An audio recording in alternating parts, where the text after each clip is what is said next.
In the past year or so, the foldable market was shaken up by a higher than usual number of foldables, as we witnessed manufacturers doing their absolute best to not look like the Z Fold 5. In fact, with that, the OnePlus Open made waves by quickly becoming everyone's favorite new foldable because it was just, different. Well, that was then, because Samsung is striking back. Introducing the all-new Samsung Galaxy Z Fold 6.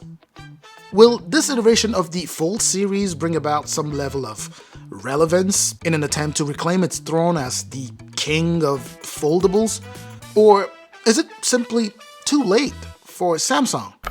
Welcome back to the channel, folks. Today we've got something big, something foldable, something fantastical.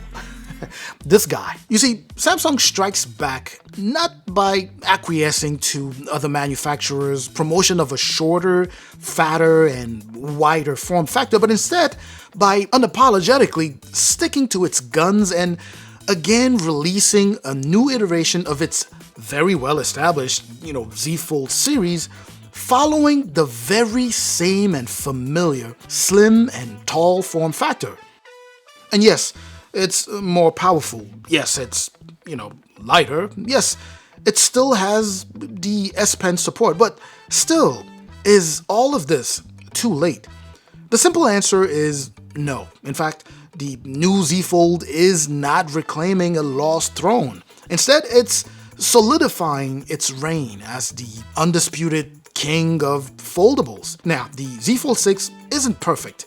It has its fair share of flaws, but unlike most foldables, the Z Fold has a number of great things that overshadow all of those flaws, notably the robust Samsung ecosystem in which it resides, the software, Samsung's position with AI, and even hardware and build. I mean, Samsung has been doing this for a while. Now, speaking of build, the Z Fold 6 here brings along some noticeable and pretty clean upgrades, right? First off, we are seeing more squared off edges, which is a recognizable scene if you are at all familiar with the Galaxy Note series in general, or even the current version of the Galaxy S series. Now, if you've been watching the channel for a while, if you've been watching long enough, then you probably know that I almost always go for Samsung exclusive colors, which I did again, by the way. And it's worth mentioning that while the phone is also available in pink, silver shadow, and navy blue,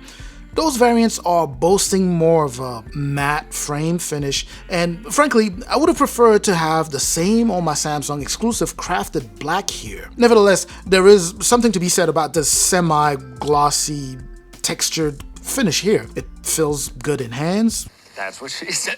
Plus, there is a little bit of a matte finish here, and here as well. There's also a new protective layer that boosts shock absorption. Just don't go drop testing it. The textured finish here makes it grippy as well, and at the same time doesn't necessarily make the use of a case an imperative, right? As it's likely going to take abuse better when compared to the regular color. Plus, that carbon fiber look to it is super duper dope, as the cool kids would say. By that, what I mean is simply that it's a sleek look to it, and it's very unique and stylish at the same time. Unlike its distinct cousin, the Galaxy S24 Ultra, the Fold 6 here doesn't follow a titanium build. Instead, it's boasting an enhanced armor aluminum, or whatever that means, and it still feels extremely premium. Plus, it's thinner, lighter, almost as compact as the S24 Ultra. And oh, did I mention the IP48 water and dust resistance? Yeah, folks, we have it here for the first time. The Z Fold model, or the Z Fold series, is dust resistant. By the way, if this is your first time visiting the channel, welcome.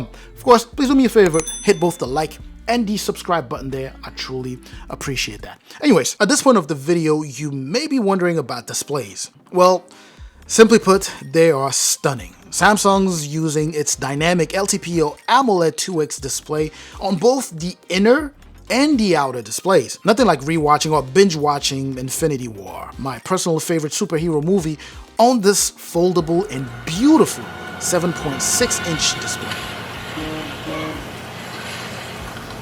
And wait a minute here, I can also watch it like so, and like so. It's called Flex Mode. That's kind of it. Clearly, Samsung is trying its hand at being cool here.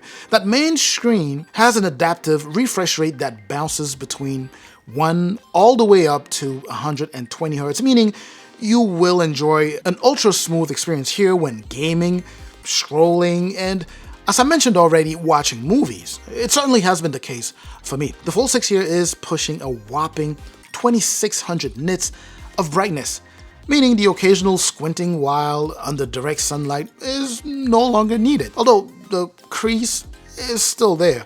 It's been reduced, but it's still there. Good thing the display is super vibrant, and that'll help you forget about that infamous crease. The cover display is protected by Gorilla Glass Victus 2. It's also a smidge wider thanks to flatter edges, giving it a more usable aspect ratio. Now, let's go ahead and pause here for a second.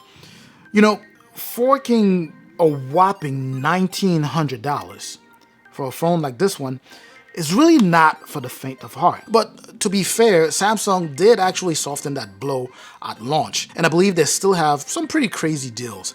They will give you an insane trade-in credit at up to $1,500, at least they did, and they even doubled the storage for you. So if you happen to be in the market for this specific phone, make sure to use the link in the description. They will make the whole thing a little bit more palatable. Now, to those of you looking for even more excitement beyond the mind-bending level of technology that goes into this phone, well, software here should take you there. Sure, Samsung has a solid and highly respectable ecosystem, but One UI has been thoroughly refined over the years, but still, AI is here to take things to dreamlike level. The generative AI imaging, for example, is next level and should get its own video, so I'm not gonna dive deep into that. The goal here is, at least from AI's purview, is to help and assist with a wide array of tasks. You know, chat assist, browsing assist,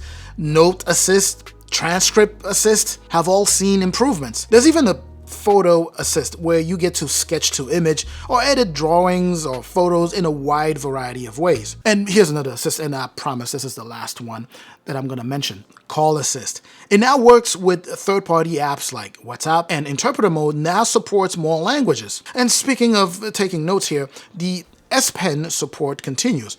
But my only wish with this is that it would work on the cover display as well, which, by the way, it doesn't. Just to be clear, it currently does not work on the cover display. As for cameras, the hardware hasn't changed much. 10 megapixel selfie, 4 megapixel under display, 12 megapixel ultra wide, and 50 megapixel primary, 10 megapixel telephoto. That's a bunch of cameras. And in case that was nothing but mumbo jumbo to your ears, well, all it means is that the camera here offers solid performance, especially thanks to the new image signal processor and chipset. And speaking of chips, by the way, the Snapdragon 8 Gen 3 for Galaxy is just an insane beast. My Z Fold 6 here has been crazy smooth. It's been fast, fantastic for multitasking, and a number of other things.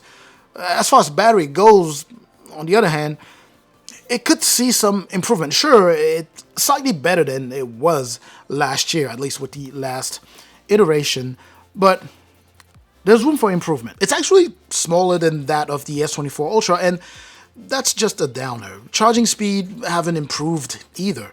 Still 25 watt wired and 15 watt wireless. You know, for a phone this big, definitely not ideal. Now, it's been said time and time that large format foldables such as the Z Fold, for example here, should be cheaper at this point. Well, they're not, and there are reasons for that, right? The main thing here is, are you happy with your purchase? Because if you are, then hey, forget what everyone is saying. While there is something spectacular about owning the latest foldable, the immediate takeaway here is that it's still is expensive, but the Z Fold 6 has gone through enough external and internal changes to make it worth it for many, including myself. The software updates, 7 years, by the way, AI features, and overall user experience do make it worth it for me to move up to this. But in case you're currently using the Z Fold 5, you should hang on to it. Anyways, I do appreciate you watching, and I'm certainly hoping that this was informative. If you have any questions or any comments, please make sure to add those to the comment section. I'm gonna make sure that I catch you in that comment section like I always do. Make sure also to like, share the video if you know anyone who would be interested. Make sure to subscribe to the channel if you haven't done so already. I'm gonna catch you in the next video. Up until that next video, of course, as always, stay safe out there.